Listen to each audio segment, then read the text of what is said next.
Entonces ya va. Te toca hablar. Ok, sí. Bueno. ¿Tú me dices? ¿Cómo? ¿Por qué? Listo. Listo. Ok. Bueno. Pero ya está. Tenemos la duda si sí de veras se está transmitiendo en YouTube. Ya se está transmitiendo. ¿Sí? Ya, ok. Bueno. Buenas tardes. Bienvenidos y bienvenidas a este primer seminario presencial en más de 2 años.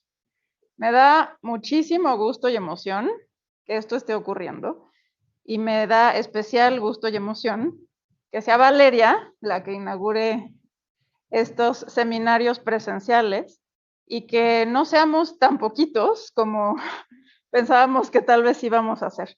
Esto refleja también que ya somos bastantes académicos y estudiantes que estamos regresando a nuestras actividades presenciales, lo cual en términos del desarrollo académico y también como de nuestra propia salud mental y emocional es muy importante. Entonces, bienvenidos, bienvenidas y muchísimas gracias por haberse dado el tiempo para venir y estar aquí en presencia.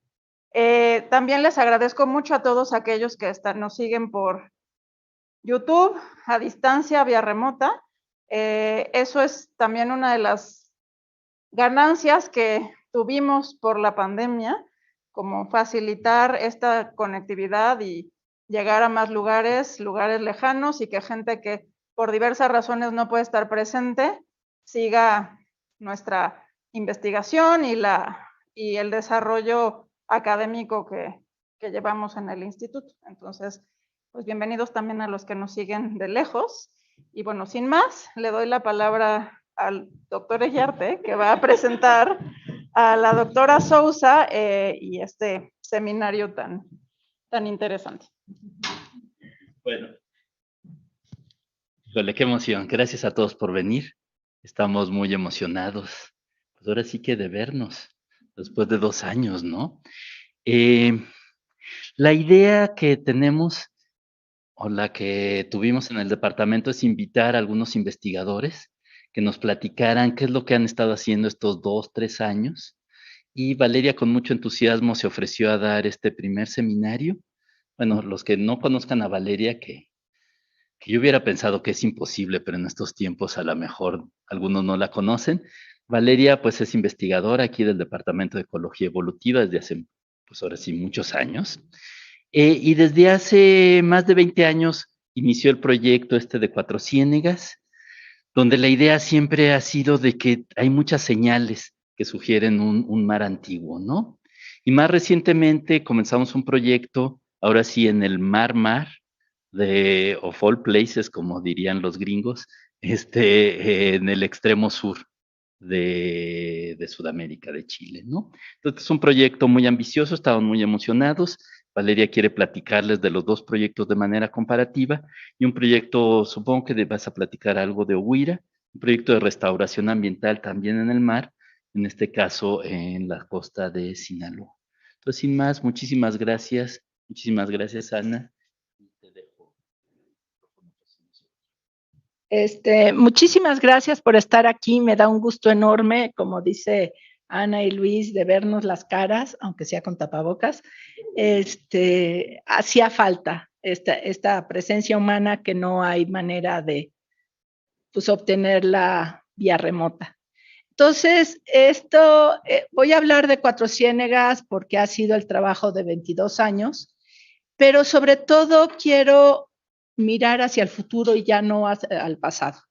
Este año inició mi etapa oceánica y la de Luis, por lo tanto, también.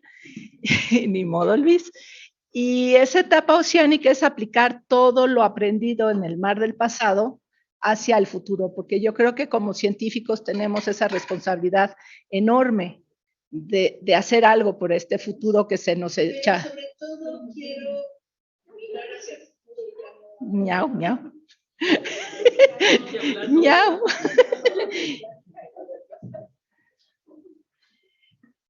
No sé qué hizo Luis, pero bueno.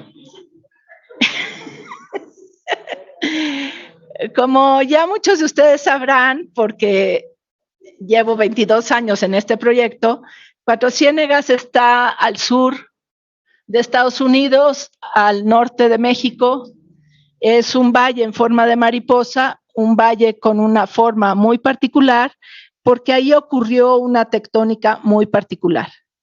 Nosotros llegamos a Cuatro Ciénegas en 99, llamados por la NASA, porque es el único lugar del mundo donde estas comunidades microbianas, que son los estromatolitos, son la base de una cadena alimenticia compleja y diversa.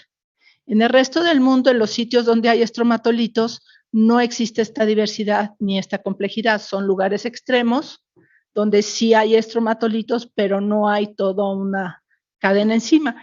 Y lo que no sabía NASA es que Cuatro Ciénegas es el lugar más biodiverso en microbios del planeta. Y es una escala muy pequeña, son 80 kilómetros por 60. Entonces, nuestra pregunta inicial primero era, no entendíamos nada, este es el lugar con menos fósforo del planeta también. Entonces, ¿cómo es que un lugar con tan poco fósforo tiene tanta vida? Y luego, el que nos llevó, el doctor Minkley, dijo, es que aquí estaba el mar, aquí estaba una ventila hidrotermal, en el Jurásico se aisló en esta montaña. Y Minkley tenía toda la razón, ahí se aisló al mar y por eso hay tanta diversidad, porque se aisló en una isla. Pero no era el Jurásico, era el Arqueano hace 2.500 millones de años. Y ahorita les voy a explicar cómo creó tal cosa. La isla, especie de isla, es esta montaña que se llama San Marcos y Pinos. Yo no sé si los de YouTube me ven, entonces voy a poner esta láser. Entonces, esta montaña, que parece la nariz de un dinosaurio, funcionó desde el Cretácico como una isla que aisló y guardó este microbioma marino por cientos de millones de años, pero lo importante es que abajo de esa montaña ya había sedimentos marinos, probablemente desde el Arqueano, los cuales formaron parte de esta isla aislada donde el agua sube y baja.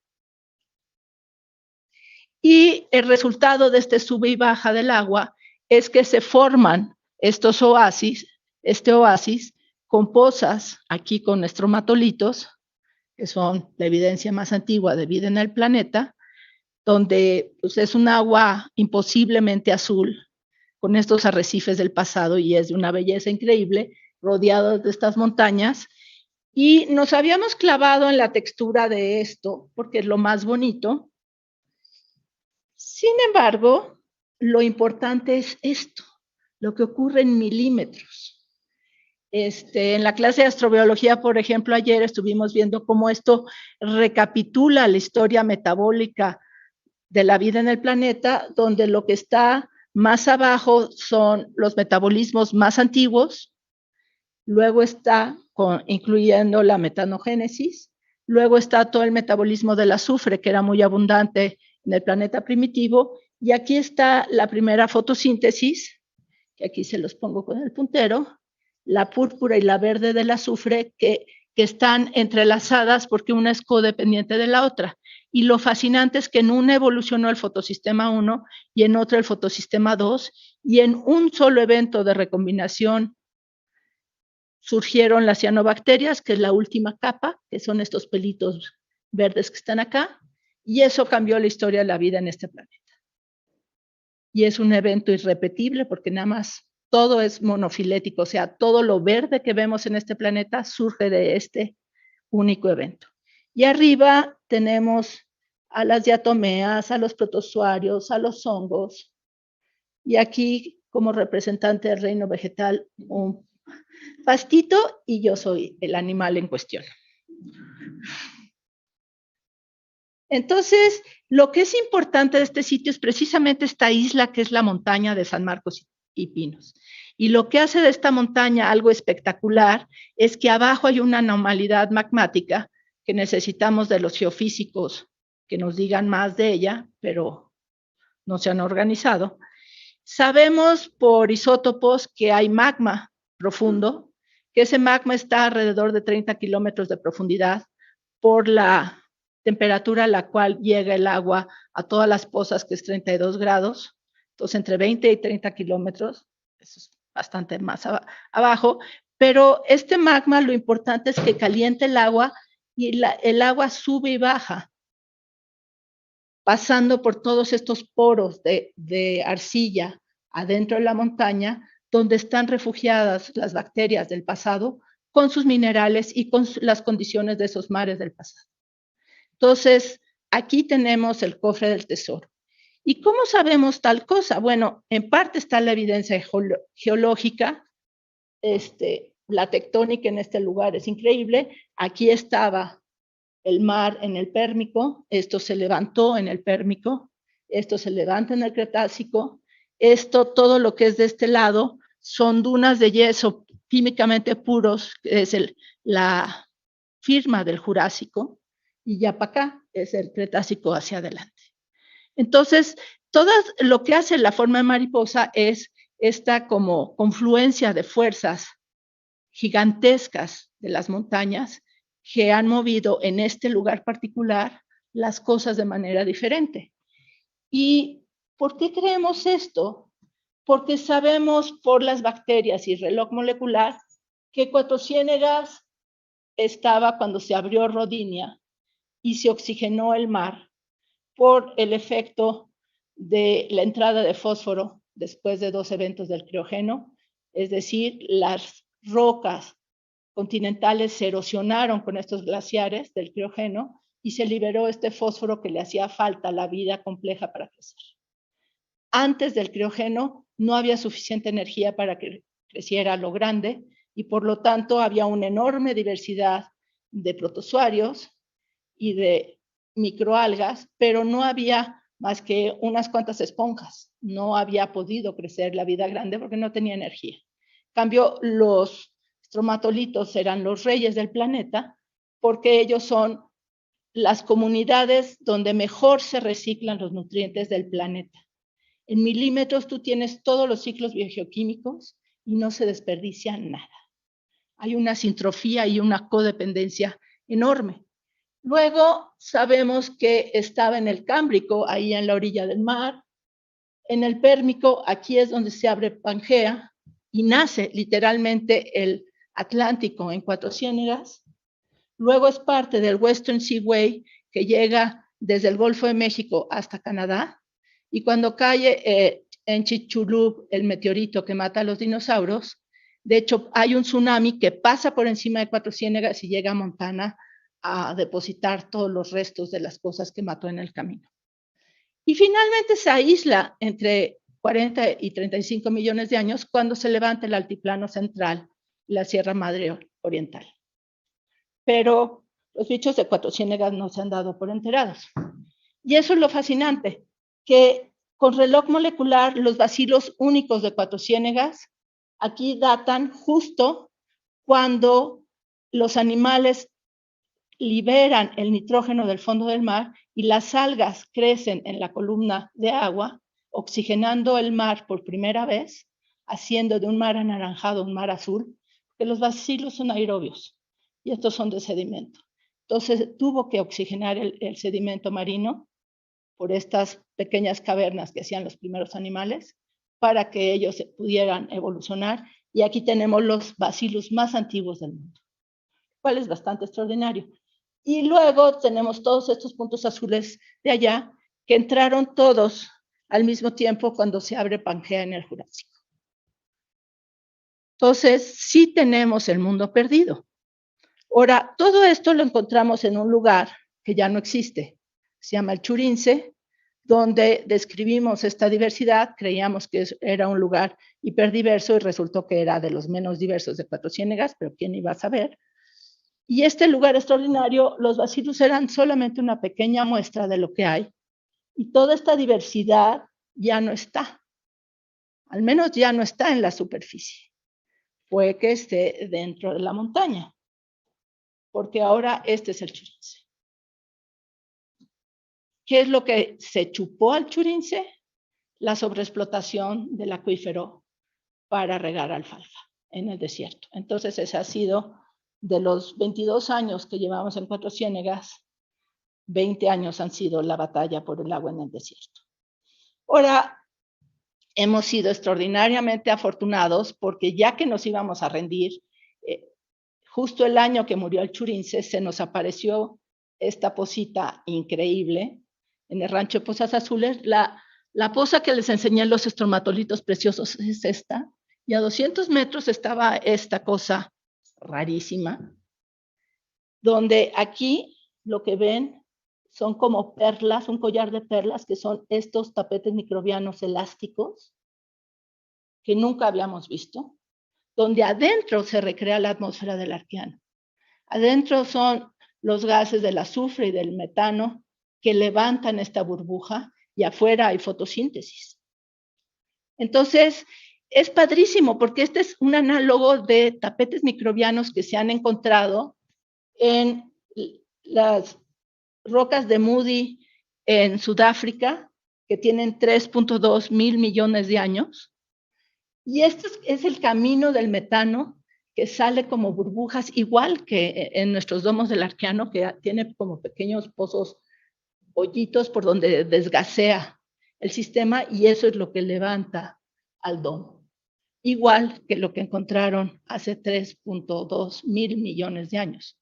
Por lo tanto, el mejor análogo del Arqueano es precisamente esta pequeña poza que mide 50 metros por 35. Es chiquitita y es única en Cuatro Ciénegas.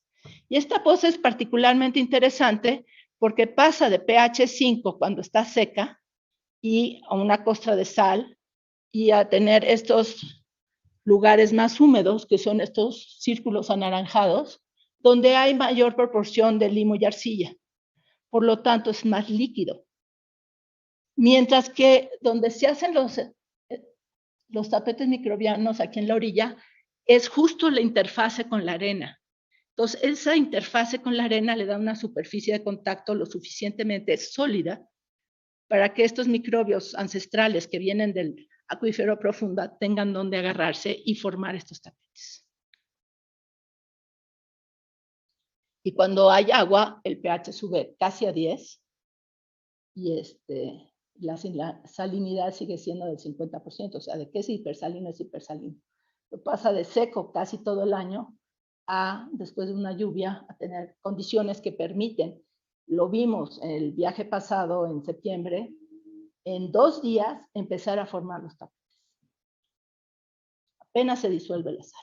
Cuando hacemos metagenómica de los primeros tapetes que extraímos el DNA en 2016 y 2017, vemos que las funciones son muy parecidas cuando llueve y cuando está seco. Y lo que es fascinante es que a pesar de estos cambios de pH, que son muy extremos, entre 5 y casi 10, pues esto no parece cambiar. La respuesta al estrés parece ser la misma en los 3 puntos de muestreo cuando estábamos mojado, seco y secándose. Y eso lo que nos dice es que para estas comunidades esto no es un estrés, estas son sus condiciones normales. Esta es la vida como ocurre en este lugar. Y esta es la vida como ocurría acá, en el Arqueano, antes de que hubiera realmente la gran oxidación. Y la gran oxidación no fue tan grande ni fue inmediata, pero ocurre después también de una glaciación. Es interesantísimo saber el efecto del hielo en estos cambios planetarios, porque el hielo libera el fósforo que está atrapado en las rocas. De otra manera, el fósforo es sumamente limitado y si no hay fósforo no hay energía. Entonces aquí hay un evento de glaciación que le llaman la gran bola de nieve, donde el planeta se enfrió básicamente por termodinámica, porque la corteza terrestre se enfría y deja de haber tantos volcanes y por lo tanto hay menos CO2 y menos metano que sueltan los volcanes y eso abruptamente cambia la temperatura planetaria y se congela por casi 400 millones de años. Y este pico de entrada es no solo la descongelación, sino entra el fósforo y permite la evolución de los primeros eucariontes, porque hay un pico de energía posible que permite que un linaje de arqueas llamado Asgard establezca una simbiosis en lugar de una depredación con las bacterias. Entonces, es fascinante cómo este juego entre los microbios y el ambiente han estado jugando desde el inicio de la vida.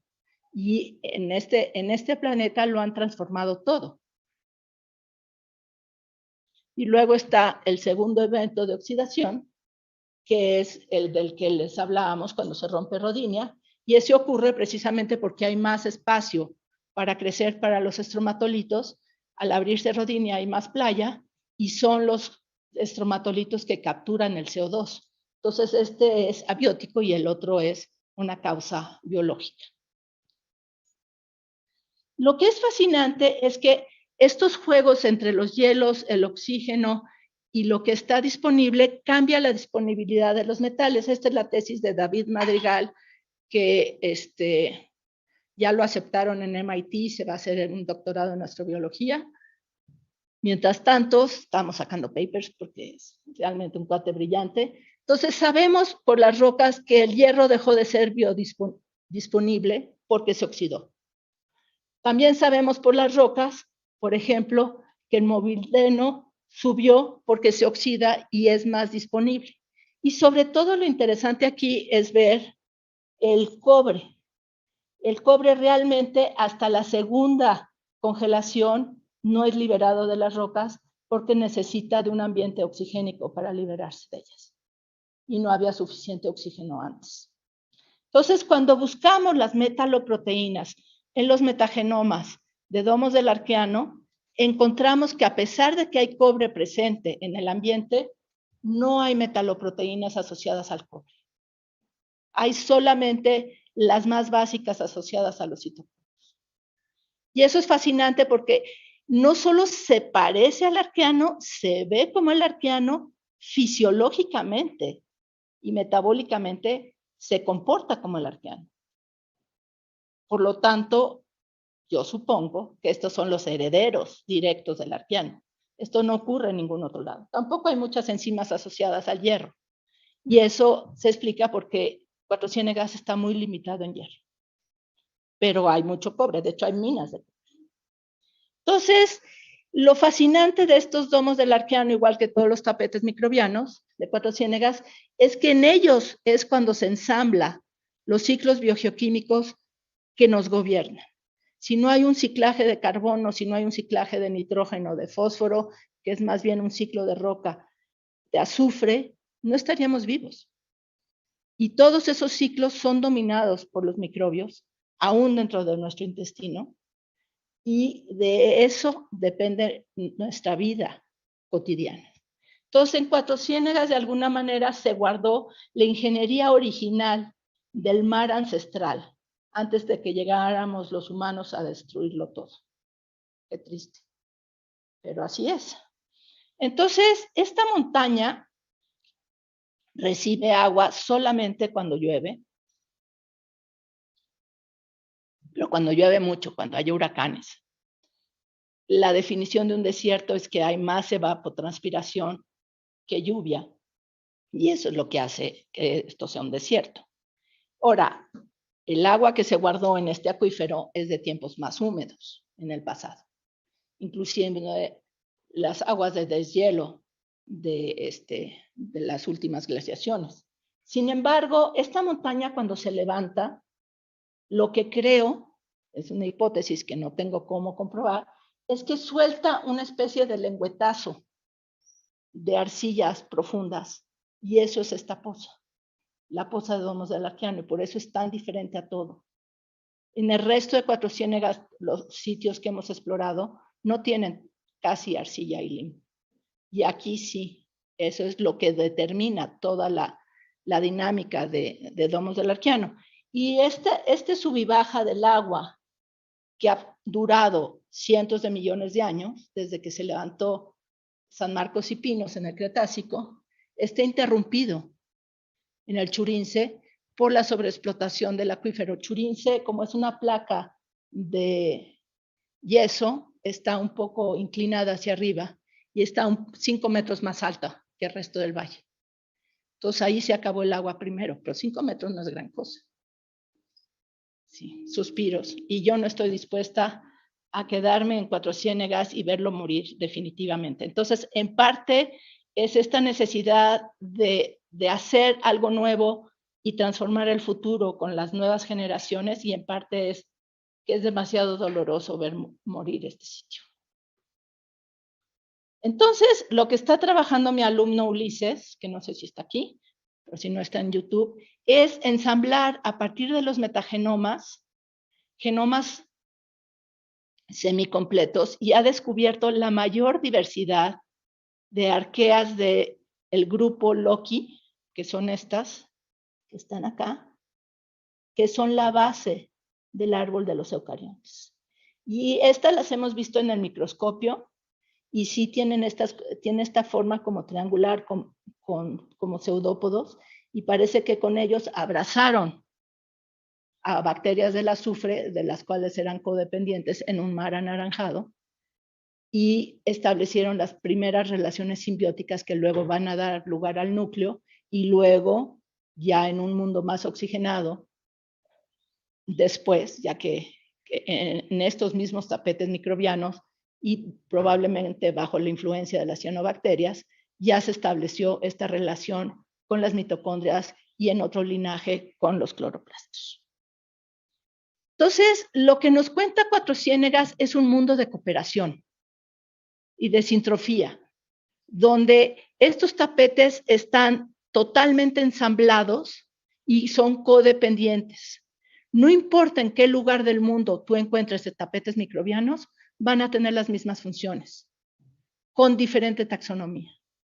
Porque lo que importa es lo que haces y cómo lo haces, y a lo que está seleccionado es que esté completo el ciclo del carbono, completo el ciclo del nitrógeno, completo el ciclo del azufre. Hay tapetes más completos que otros para el azufre, y Cuatro Ciénegas es de los que los tienen más completo, y eso lo hizo Valeria hace ya varios años.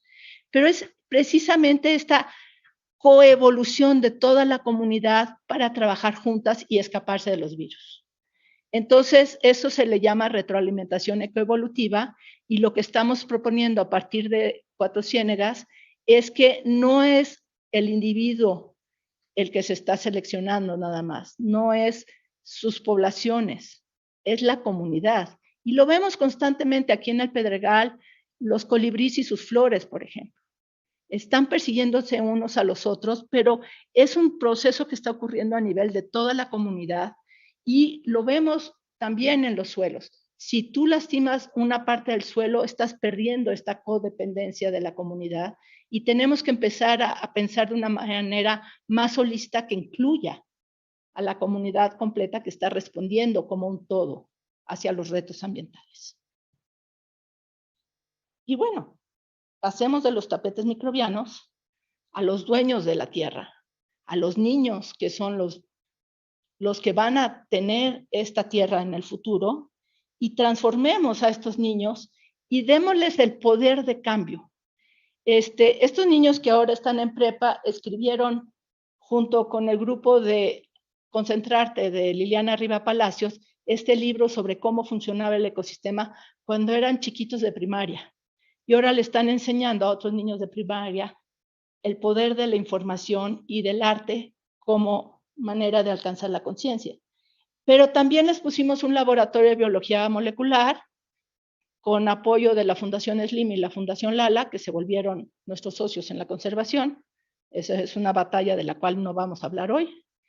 Y el asunto es que estos chavos de 15 años son el ejemplo nacional del Tratado de Nagoya, porque ellos son los que están explorando sus propios recursos genéticos, y ellos son los que los van a comercializar. Con ayuda, por supuesto, pero ellos además están enseñando a otros niños de otras escuelas cómo hacer ecología molecular y cómo descubrir el potencial enorme que tiene Cuatro Ciénegas. Este chico de acá, ya no es chico, ya es grande, se llama Héctor Arocha, es doctor en biotecnología, y tenía 15 años la primera vez que lo llevé al campo y le enseñé un estromatolito. y le expliqué qué quería decir. Él cambió a toda su familia y su familia ha transformado a la sociedad y él es ahora el líder del proyecto Génesis, que está promoviendo precisamente el Tratado de Nagoya y la bioprospección por parte de los dueños de la tierra. Es un ejemplo único a nivel mundial, porque lo que ha hecho la UNAM y Sinvestav en Cuatro Ciénegas es la generación de capacidades locales. Y entonces ya podemos dejar a Cuatro Ciénegas huérfano, entre comillas, ya son ellos dueños del proyecto. Entonces, más allá de ver el pasado en una montaña que lo guardó todo, tenemos que ver qué está pasando en el futuro. Nos da a todos mucha angustia y a unos más que otros. Mis hijos no quieren tener hijos y eso a mí me preocupa, quiero ser abuela. Y es obvio, ¿no? Aquí están los pronósticos del IPCC. Y bueno, ¿a qué traemos niños al mundo si nos vamos a morir todos de calor? O de que nos caiga un huracán encima. Esto lo estamos viviendo ya, hoy y ahora. Pero yo me niego a rendirme y decir, bueno, pues es que esta es una cosa demasiado grande. ¿Qué puedo hacer ante algo tan grande a una escala planetaria? No puedo hacer nada, más que usar menos el coche y comprar pollo orgánico, pero pues sí, o sea, no hay mucho más. Pero ¿qué tal si vamos hacia los grandes capturadores del CO2, que es el océano y el suelo? ¿Qué tal si curamos parche por parche, bahía por bahía, esos grandes secuestradores de carbono, que es un planeta funcional? Entonces, se sabe mucho del mar. Se ha investigado cuál es la diversidad del mar. En realidad, se divide entre mar frío y mar caliente, en general. Las costas son algo diferentes al mar profundo, pero no tanto como el mar frío del mar caliente. Y lo que se sabe es súper interesante, es que nuestro microbioma, como animal que somos, en realidad está muy compartido con el océano, porque el océano es donde evolucionaron todas las funciones iniciales y la evolución de los metazoarios simplemente ocurrió en un mar lleno de microbios, donde los microbios se subieron a un barco nuevo y coevolucionaron con ese barco nuevo para establecer los microbiomas particulares de cada una de las especies. Pero una cosa son nuestros intestinos, que entendemos que no podemos comer sin estos microbios, y otra cosa es nuestra piel. Nuestra piel nos defiende de los agentes externos. Luego no le hacemos mucho caso y vean cómo quedaron sus manos después de 2 años de lavarse las manos furiosamente y echarse alcohol. Yo ya no tengo huella digital, se los prometo. Entonces, cada uno tenemos una firma en nuestra piel. Y esa firma no la compartimos. Entonces, siguiendo esta lógica de que la firma de la piel es lo que está expuesto al exterior, es el buffer que existe entre el yo del organismo y el afuera, hicimos este proyecto con la Fundación SECUA, que está al sur-sur, al final de Sudamérica, al final del mundo, lo más cerca de Antártida que hay, y es el microbioma de la superficie externa de 9 especies clave en Magallanes, que es, yo siento, el lugar donde le podemos tomar el pulso al planeta, porque es un lugar no perturbado, de manera evidente. Es precioso y, sin embargo, el cambio climático es esta cosa insidiosa que está en todos lados, ¿no? El cual no se ve, no se siente, pero ¿qué tal si los microbios de la piel están haciendo SOS? Hay mucha luz ultravioleta, SOS, tengo calor. Entonces, son precisamente los microbios de la superficie de las ballenas, de sus presas favoritas que son las múnidas, de los lobitos marinos que se comen todo lo que encuentran, especialmente sardinas, múnidas y uno que otro pingüino. Los pingüinos que también son depredadores. Estos es un testigo de no UV, porque estas son centollas, el king crab, que vive en las profundidades, por lo tanto tiene mucho menos luz ultravioleta, Y las múnidas suben y bajan, entonces les puede tocar algo. Y tenemos las sardinas que también suben y bajan, pero también están menos expuestas a la luz ultravioleta. Y tenemos estos ingenieros ecosistémicos que son los sargazos, donde tenemos muestras de las profundidades del medio y de la fronda en la superficie, y tenemos medidas de cuánto luz ultravioleta le está llegando a cada una de las profundidades, y además estaciones meteorológicas, boyas oceánicas, y tenemos medido el ambiente de estas nuevas especies, a la cual hay que agregarle los pingüinos rey. Los pingüinos rey son una belleza. Solamente tienen una población continental, y esa está en Tierra del Fuego, en un lugar que se llama Valle Inútil y que resultó no ser tan inútil. Y estos pingüinos ahí están empollando, entonces no nos podíamos acercar, pero la idea es que los bebés se pasan un año expuestos a la luz ultravioleta y a los cambios de clima, porque les toma un año adquirir las plumas correctas para poder nadar. Entonces tienes aquí el huevo y los bebés, perdón, era mi cuaderno de notas, los diferentes bebés hasta que adquieren realmente las plumas impermeables. Y aquí ya los papás ya no se ocupan de ellos y los pobres bebés se ponen a enflacar. Entonces está el estrés no solo de la UV, sino del ayuno y de los cambios del ambiente.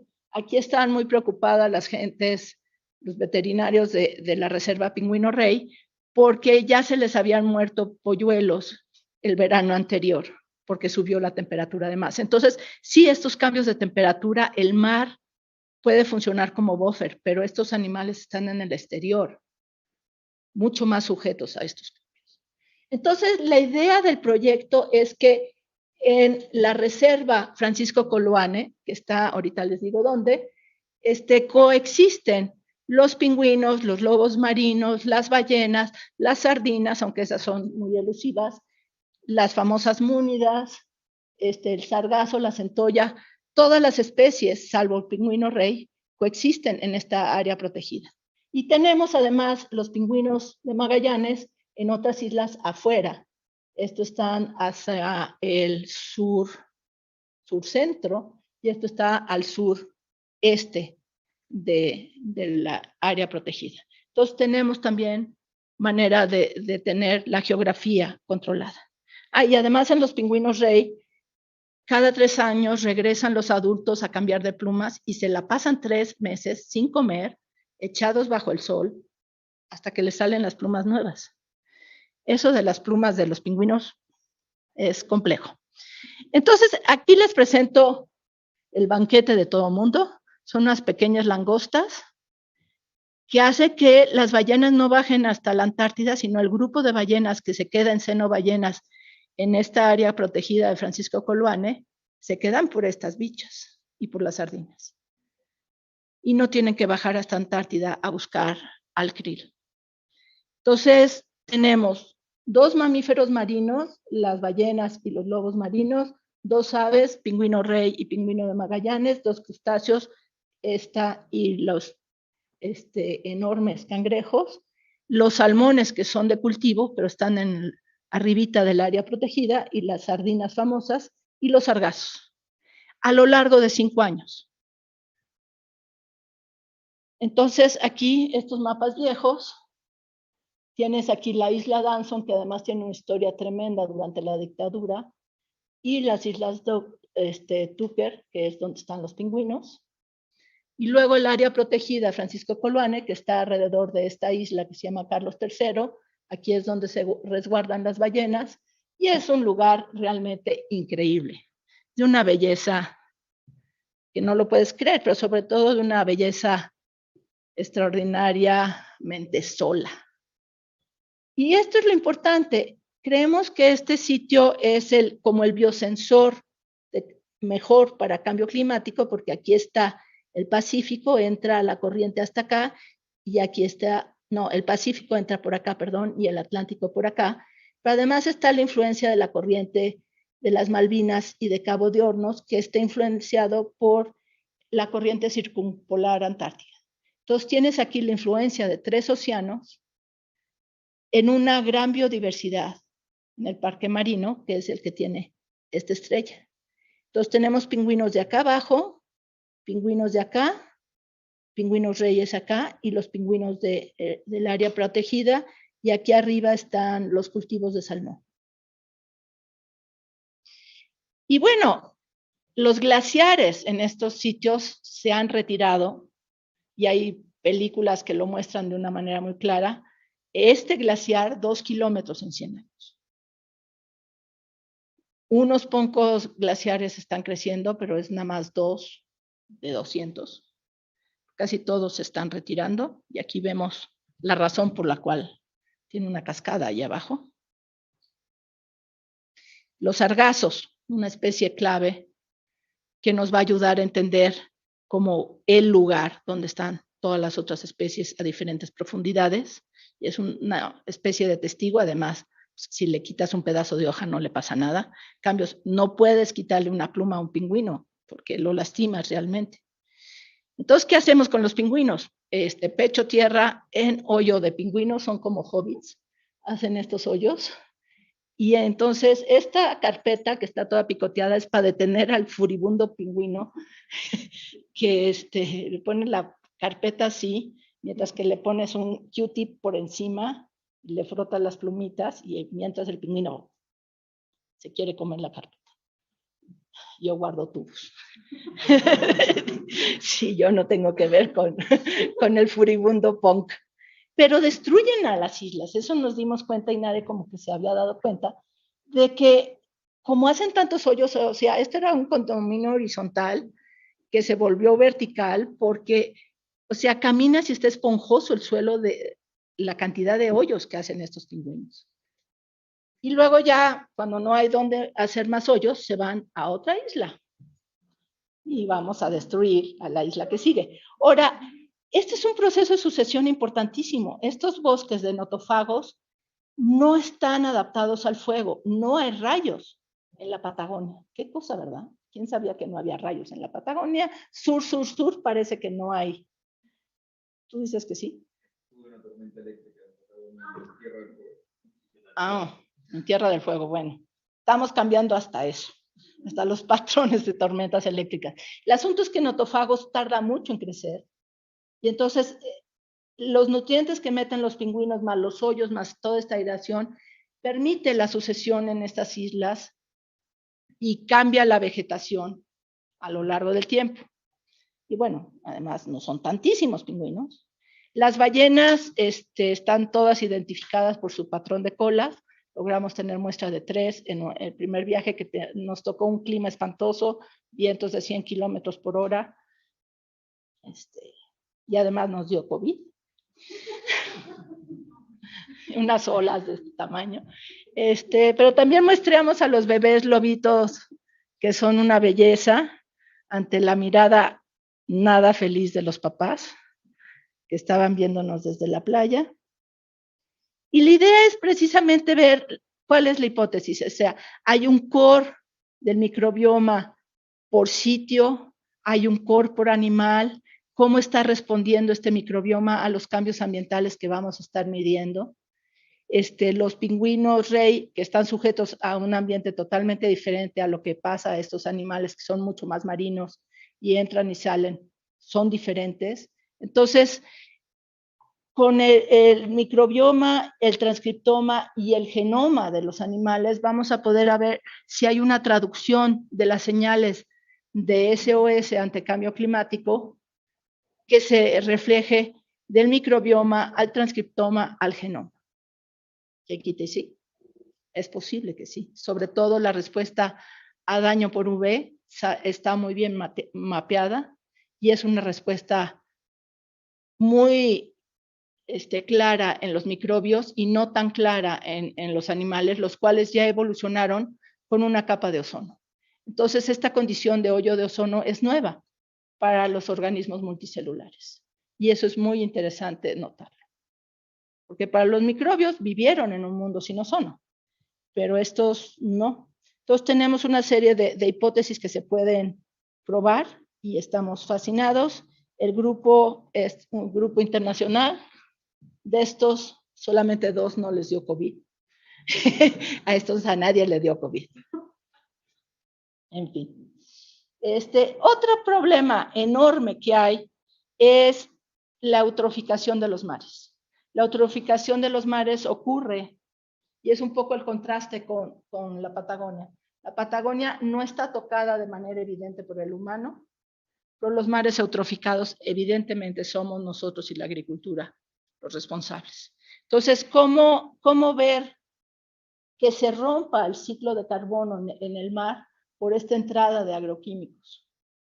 Entonces, tenemos la oportunidad de estudiar una bahía muy particular que se llama Huira, en Topolobampo, Sinaloa, y esta bahía está verde, se ve verde, está verde, y ese es el único manglar que le queda, y así se ve en Google Earth.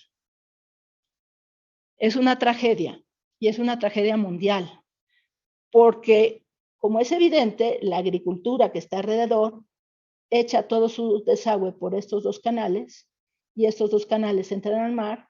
Además, no hay planta de tratamiento en Los Mochis, que también mandan su desagüe para acá, y Topolobampo, por supuesto, tampoco tiene planta de tratamiento, y además hay granjas camaroneras aquí. Entonces, hay que primero caracterizar el mar. ¿Quién vive ahí? Nuestra hipótesis es que está roto el ciclo del nitrógeno, básicamente porque entra tanto nitrógeno que se rompe el ciclo. Cuando hay demasiado nitrógeno, los organismos no se ocupan de reciclarlo. Entonces, este es nuestro plan de muestreo de la bahía, tanto con tags de 16S como metagenómica. Eso va a ser el primer año.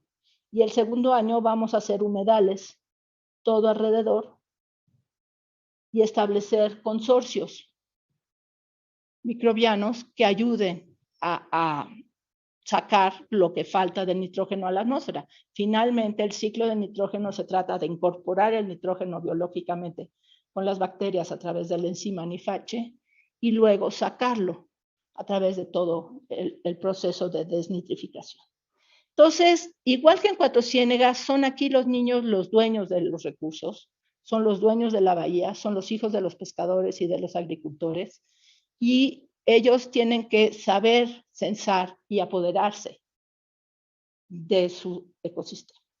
Entonces les vamos a poner también un laboratorio de calidad de agua, un laboratorio molecular para que trabajen ellos con los probióticos que hay ahí naturalmente, pero además con los niños de Cuatro Ciénegas y con Eunice, que aquí está por ahí, ahí está.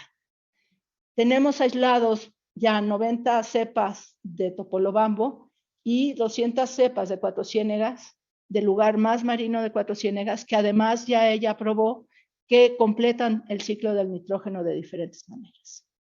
Entonces, esos probióticos los tenemos que ahora, al siguiente paso, es establecer los consorcios que vamos a poner en estos humedales artificiales donde se va a capturar todos los nutrientes antes de que entren al mar.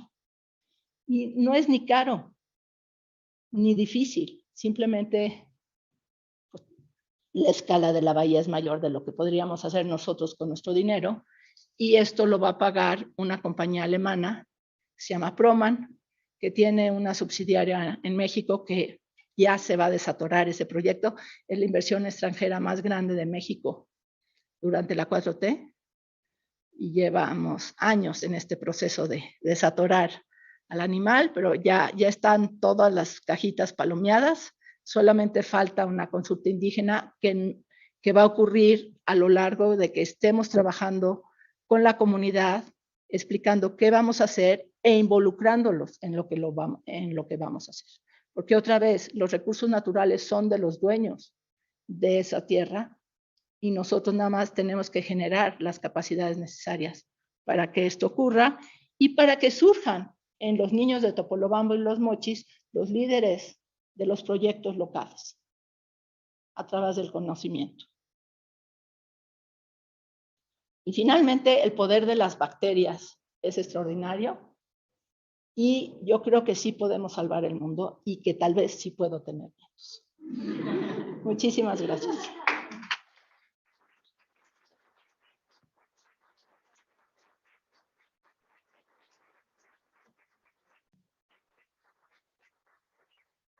sube tanto.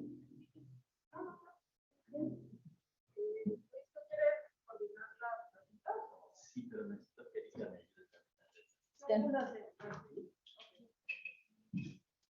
Bueno, hay una pregunta ahí en YouTube desde hace un rato, Eri. ¿La puedes leer?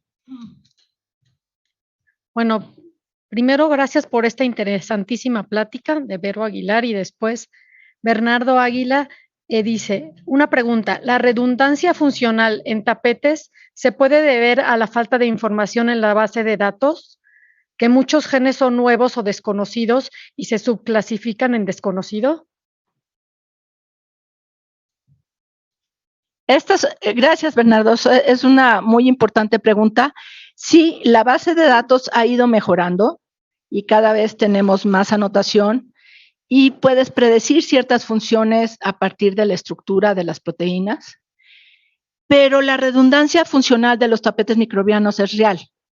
Hay muchos genes asociados al ciclo de nitrógeno que los realizan con diferentes organismos. Y esa redundancia funcional nos lleva a la resiliencia. Y es algo que tenemos que aprender para salvar al mundo.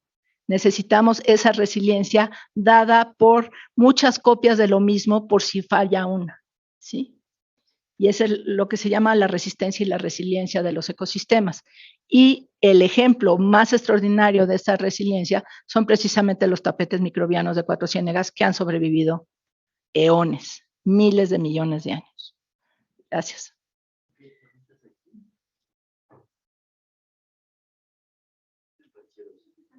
Eso, pero no sé si alcanza el mecate o la repetimos. Tanto de la ciencia, sino de la sociología. ¿Nos puedes contar un poquito más del proyecto Génesis que lidera el doctor, es Arocha, ¿verdad? Sí. En Cuatro Ciénegas. A ver, ¿qué está haciendo para tomar las riendas de lo que pasa? Bueno, debo decir con gran orgullo que Héctor tiene mejor laboratorio que nosotros. Entonces, no solo está el laboratorio. Qué bueno para Cuatro Ciénegas. Y entonces, lo que están haciendo los chicos del CEBETA en su propio laboratorio es hacer una exploración muy general, sobre todo de probióticos asociados al suelo. Y con Héctor, estos chicos que ya encontraron cosas prometedoras, trabajan horas extras en el laboratorio de Héctor, no del CEBETA, ya en reafirmar esas cosas. Ahora, hay que decir que el potencial biotecnológico de Cuatro Ciénegas ya ha sido probado, sobre todo por la gente de la Universidad de Nuevo León. Hay anticancerígenos extraordinarios, hay bacterias que promueven el crecimiento de las plantas, hay bacillus que se comen el glifosato y lo convierten en fertilizante. Hay lo que quieras. Pero lo que están haciendo los del CEBETA sobre todo es buscar soluciones a la agricultura para mover a todo el pueblo a una agricultura sustentable. Y con Héctor se ve no solo esa área de la agricultura, sino también otras áreas médicas. Y los tíos de Héctor resultan ser, uno de ellos muy rico y hizo una asociación que se llama 2040, donde trabajan, gracias al proyecto de Héctor, trabajan con los niños desde que nacen hasta la prepa y son dueños del área más importante para biotecnológicamente hablando, que es Pozas Rojas. Entonces, si llegamos a salvar el mar con bichos de Pozas Rojas, ese dinero regresa a los niños de Cuatro Ciénegas a través del 2040, pero además hace que se revalore Cuatro Ciénegas por lo que es un sitio extraordinariamente importante para el futuro, no una fuente de alfalfa de muy mala calidad. ¿Sí? En el proyecto de pingüinos, estaba yo pensando en que se está viendo a los microbios aquí como una herramienta, ¿no? Que no más los pingüinos, pero los otros animales que se están usando para enfrentar los cambios ambientales, ¿no? Sí. Entonces estaba yo pensando si... Entonces, lo que aquí nos dice, ¿cómo te llamas? Felipe Cabo. Felipe Campos nos dice que en el proyecto de Punta Arenas, de sur del mundo, estamos viendo a los microbios como biosensores y como protectores de los organismos hacia el ambiente. Entonces, los pingüinos tienen claramente esta respuesta, esperemos, los pingüinos rey más evidente que los pingüinos de Magallanes. Ahora sí ya, tu pregunta. Sí, pensaba si esperan que haya esta flexibilidad, ¿no? Que los pingüinos puedan establecer, qué tan rápido pueden establecer nuevas asociaciones con los microbios. Si es algo como ya muy fijo en su genoma, que tal vez no es tan fácil, o que tal vez, dado estos cambios, sea más fácil que ahora estén. Lo que se sabe en el microbioma humano, que es el que se ha estudiado muy, muy bien, es que el microbioma de la piel es muy flexible, igual que el microbioma intestinal. El microbioma intestinal depende de lo que comes. Microbioma de la piel depende de a qué estás expuesto. Entonces, si te vas a la playa y te súper asoleas, tu microbioma de la piel cambia. Se achicharra y suelta muchísimas respuestas de SOS, que además son las que envían la señal de hacer más melanina. Entonces te pones moreno porque tus bacterias les dijeron a tus células que se pongan morenas. ¿Cómo la ves?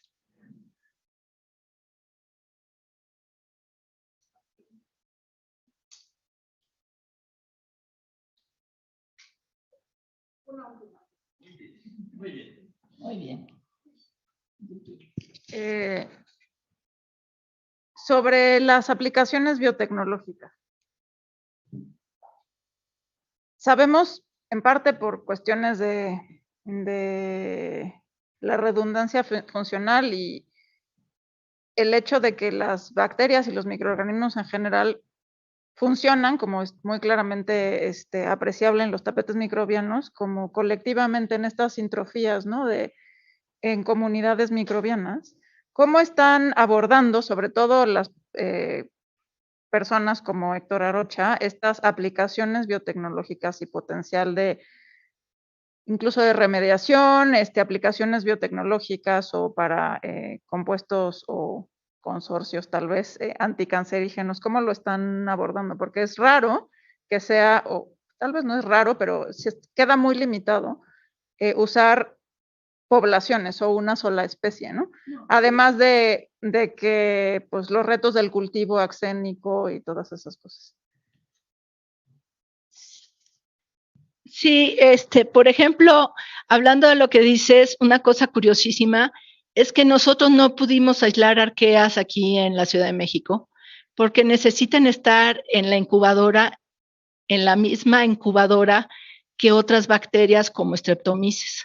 O sea, necesitan los volátiles que se sueltan en la incubadora entre cajas de cultivo para que puedan crecer las arqueas halófilas, lo cual es curiosísimo. Entonces, es cierto, esta sintrofía pues, ocurre aún a nivel gases, pero está limitado, Héctor, y en su tesis de licenciatura lo hizo con cultivos puros. Y Jocelyn, con el grupo de químicas, con Mario Figueroa, están viendo el approach desde el otro lado, del metaboloma. Entonces, ¿qué compuestos se producen dónde? Y la cantidad de compuestos que tiene domos del arqueano es altísima y es muy diferente cuando están secos de cuando están mojados. Y entonces yo creo que ambos approaches van a converger, pero es muy difícil mantener cultivos sintróficos. Entonces, eso es lo que vamos a hacer en Ohuira, es dar ese paso a hacer comunidades sintéticas que se puedan manejar y que completen juntas el ciclo del nitrógeno. Sí, una pregunta.